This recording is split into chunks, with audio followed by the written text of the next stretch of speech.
Bonjour tout le monde, j'espère que tout se passe bien pour vous. Aujourd'hui, je vais vous parler de la soustraction des fractions.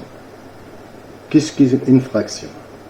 Une fraction est une division écrite sous la forme A sur B. Le terme diviseur B, situé sous la barre des fractions, est appelé dénominateur.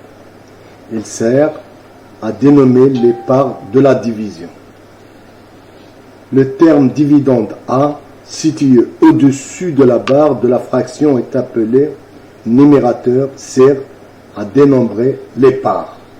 Ainsi donc, A, c'est le numérateur et B, c'est le dénominateur. La fraction peut être imaginée comme un cercle partagé en 5, en 6, en 8, de portions de parts égales. Dans notre exemple, on a pris 5 portions égales. 1, 2, 3, 4, 5. C'est obligatoirement, ces parts doivent être égales. C'est ainsi, par exemple, si nous prenons 2, on va dire que les 2 parts en couleur se représentent 2 cinquièmes. 2 sur 5. 2, c'est le numérateur et 5, c'est le dénominateur. Ou encore par rectangle divisé en 7 parties. 1, 2, 3, 4, 5, 6. Donc 6, c'est quoi? Tout simplement, c'est le dénominateur. C'est-à-dire les parts totales de ce rectangle, les 6 parties égales. 1, 2, 3, 4, 5, 6. Et 2, c'est le numérateur. C'est 2. On a décidé de colorer 2 de ces 2 parties. Donc nous avons coloré combien? Nous avons coloré 2 sur 6. 2 que nous avons coloré sur la totalité des parties, c'est-à-dire 6. Exemple de soustraction. Nous avons 50 sur 7 moins 20 sur 7. C'est facile parce que tout simplement la condition sine qua non, c'est comme dans l'addition, il faut nécessairement avoir un dénominateur commun. Et ici, dans notre exemple, premier exemple, nous avons effectivement un dénominateur commun qui est de 7, aussi bien dans la première fraction que dans la deuxième. Donc 50, il suffit de faire la soustraction des numérateurs. 50 moins 20 sur 7 est égal à 37.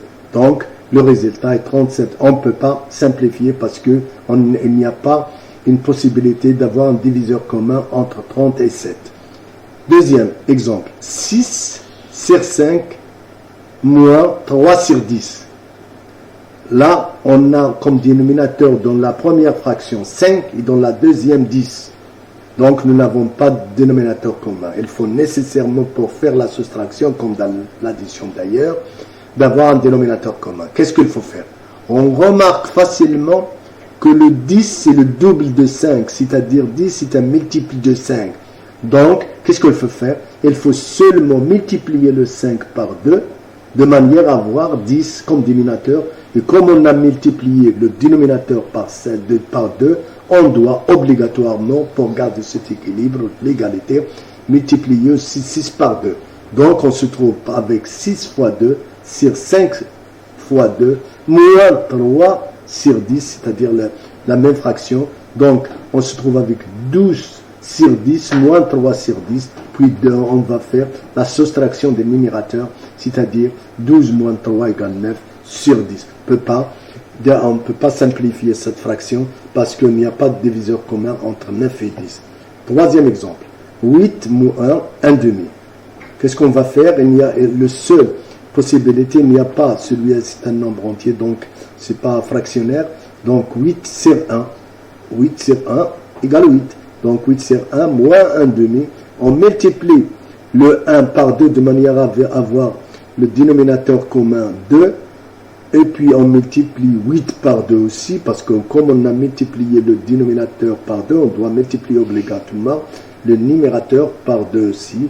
Moins 1 demi, c'est-à-dire la deuxième fraction, on se trouve avec une fraction 16 sur 2 moins 1 demi. Nous avons un dénominateur commun de 2. Donc on peut faire maintenant la soustraction. 16 moins 1 est égal à 15 sur 2. On ne peut pas la simplifier parce qu'il n'y a pas de diviseur commun entre 15 et 2. Quatrième exemple. 5 tiers moins 2 quarts est égal combien? Tout simplement, nous n'avons pas non plus ici de dénominateur commun. Première fraction, dénominateur c'est 3, et la deuxième fraction c'est 12.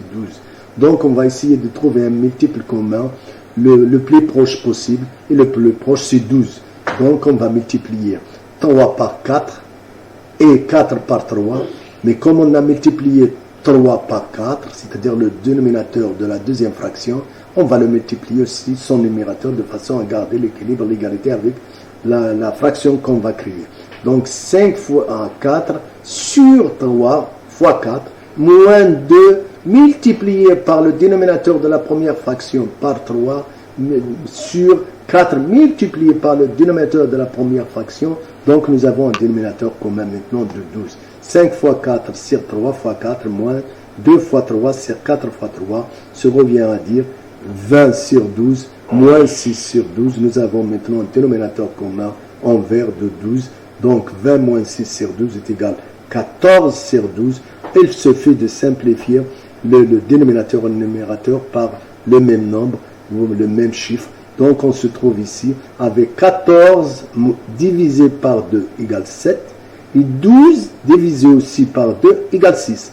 Donc 7 sur 6, c'est une fraction irréductible, tout simplement qui signifie qu'on ne peut pas la simplifier davantage.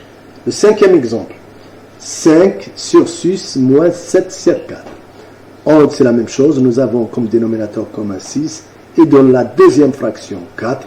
Donc il faut chercher un dénominateur commun, sinon on ne peut pas faire la soustraction. On va multiplier la première fraction par le dénominateur de la deuxième fraction, c'est-à-dire 5 fois 4 sur 6 fois 4, moins, cette fois-ci on va faire l'inverse, on va multiplier la deuxième fraction par le dénominateur de la première fraction. 7 fois 6 sur 4 fois 6.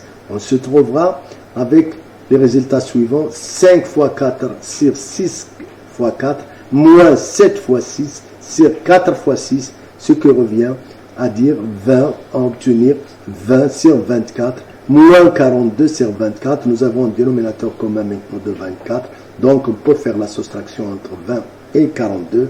20 moins 42 sur 24 est égal à moins 18 sur 24. Moins 18. Nombre relatif négatif. Donc on se trouve, on peut le simplifier parce que il y a un diviseur commun entre les deux, c'est 6. 18 divisé par 6 égale 3. Et que 24 divisé par 6 est égal à 4. Et bien sûr, la fraction elle est négative, moins 3 sur 4. Et maintenant, on est en face d'une fraction irréductible qu'on ne peut pas simplifier davantage. Avant les exercices suivants. A, 8 sur 3, moins 5 sur 3 égale combien? Donc, ici, vous avez un dénominateur commun. Essayez de regarder la vidéo et pour savoir que la condition sine qua non pour faire une soustraction, c'est d'avoir un diviseur, savoir un dénominateur commun. Et vous allez essayer et regarder la vidéo, comment je fais pour avoir un dénominateur commun. Ça dépend de la situation. Et notre vidéo est terminée. N'hésitez pas à poser vos questions, y compris vos devoirs. À la prochaine vidéo et au revoir.